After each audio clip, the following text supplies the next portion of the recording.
जी अस्सलाम वालेकुम जी। उम्मीद करता हूँ आप सब ठीक ठाक होंगे। अच्छा जी, हम फंडामेंटल एनालिसिस कर रहे हैं ओजीडीसी का। तो हमने पिछली वीडियोस में एक इसकी ईपीएस देखी थी। ठीक ठीक है, फिर नेट प्रॉफिट मार्जिन देखा था और उसको एक स्लैब की शक्ल देकर वो जिसमें मतलब कि वेरी होता था उसमें हम उसको उस लिहाज से मार्क्स देते थे। अगर तो उसकी 2024 के मुकाबले में 2025 में अच्छी पॉजिटिव ग्रोथ है तो उसके हमने एक मार्क्स रखे हैं कि उसको फॉर एग्जांपल अगर 16% से 20% हुई तो 4 नंबर मिलेंगे। तो इस तरह हमने एक तो ईपीएस के मार्क्स दिए थे इसको। ठीक है, नंबर 1 इंस्पेक्शन पे। नंबर 2 इंस्पेक्शन पे हमने नेट प्रॉफिट मार्जिन की इंस्पेक्शन की तो उसके मार्क्स दिए थे। आज हम तीसरी इंस्पेक्शन करेंगे, रिटर्न। ये आपको मैं दिखा देता हूँ, रिटर्न ऑन इक्विटी पे। ठीक है, ये हमारी तीसरी इंस्पेक्शन होगी। चले मैं यहाँ भी लिख लेता हूँ। ठीक है, तो पहले देख लेते हैं कि रिटर्न ऑन इक्विटी क्या चीज़ है।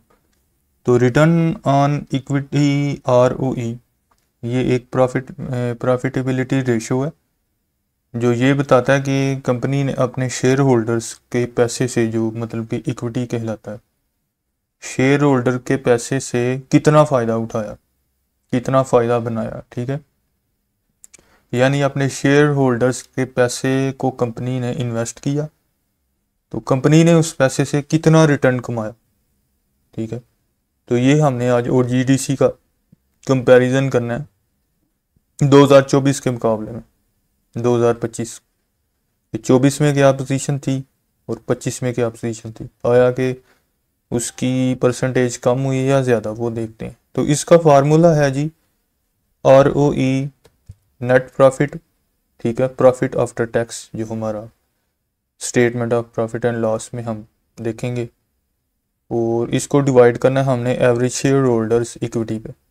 अब ये हम इसको इक्विटी को, ठीक है, ये इसकी एवरेज लेके पहले इसकी एवरेज इक्विटी लेंगे। ठीक है, तो उसके बाद जो है वो इसको हम नेट प्रॉफिट के साथ इसको फिर एंड पे ऊपर ऊपर प्रॉफिट आ जाएगा, नीचे हमारी एवरेज इक्विटी आ जाएगी। अब एवरेज इसलिए लेनी है क्योंकि ये हमारा पूरा जो एक टर्नओवर है वो 1 जुलाई 2024 से 30 जून 2025 तक का है। तो हम इस दोनों की हम, ठीक है, एक एवरेज ले लेंगे। तो चलते हैं हम स्टेटमेंट पे। सबसे पहले हम देख लेते हैं कि ये जो अमाउंट है इक्विटी की, ये हमारी किधर से आई। तो ये हमारी अमाउंट जो है जी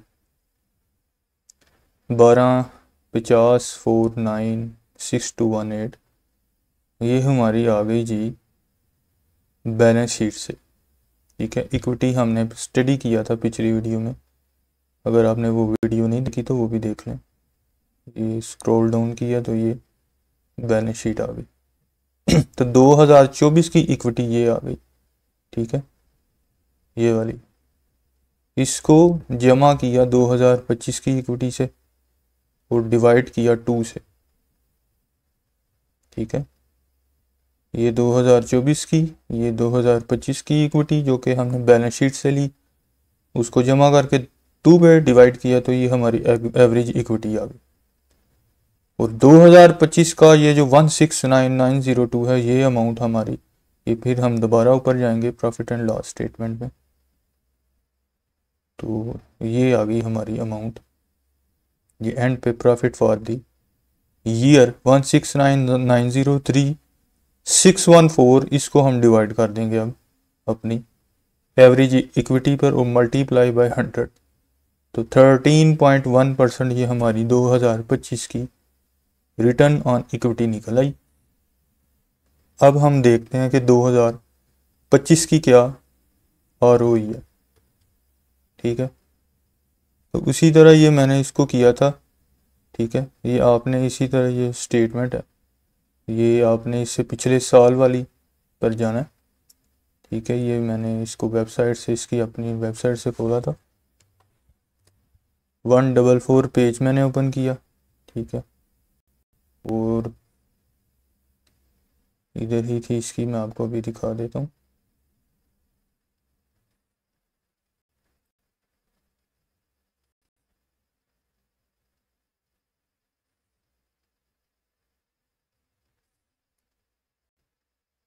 बहरहाल ये ओपन हो रही है, लोड है, क्योंकि हैवी पीडीएफ फाइल है 298 पेजेस की, तो इसलिए ये थोड़ा टाइम ले रही है।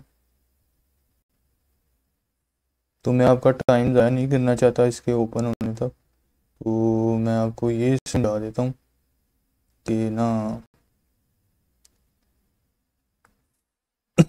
ये देखें 2000, ये थी उसकी 2023 की, ये 2024 की थी, क्या उसको मैं जमा किया और इसकी ये एवरेज ली, ठीक है, इन दोनों को जमा किया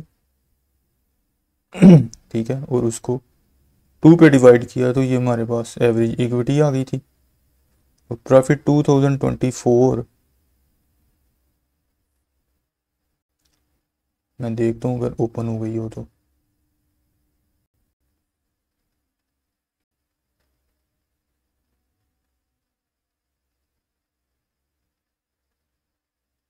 हाँ जी, ये देखें, ये 2023 की 1082, ठीक है, ये अमाउंट आ गई आपकी 1082 वाली, और ये 1250 वाली, ये आपकी ये अमाउंट आ गई। 2025 की निकालने के लिए हमने यहाँ 24-25 किया था, अब 2024 की निकालने के लिए हम यहाँ 23-24 की देखेंगे। तो ये 23 की, ये 24 की, ठीक है, इसको प्लस किया, जमा किया और 2 पे डिवाइड किया, तो ये हमारी आ गई एवरेज इक्विटी।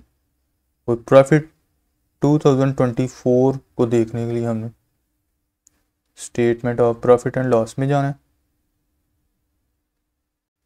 वो भी यहीं कहीं होगी।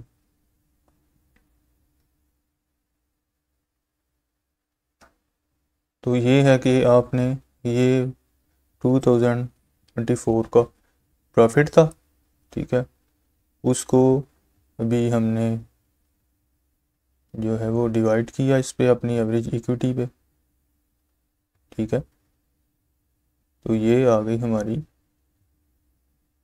ROE।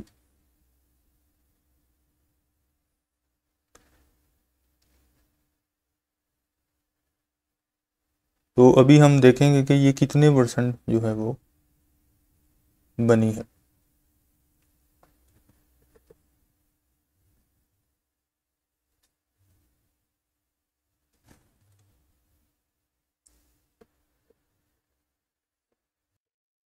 तो ये देखें, ये इसको मैंने ये इसकी प्रॉफिट 2024 को डिवाइड किया था इसकी एवरेज इक्विटी पर, तो ये आ गई 18% 2024 की ROE,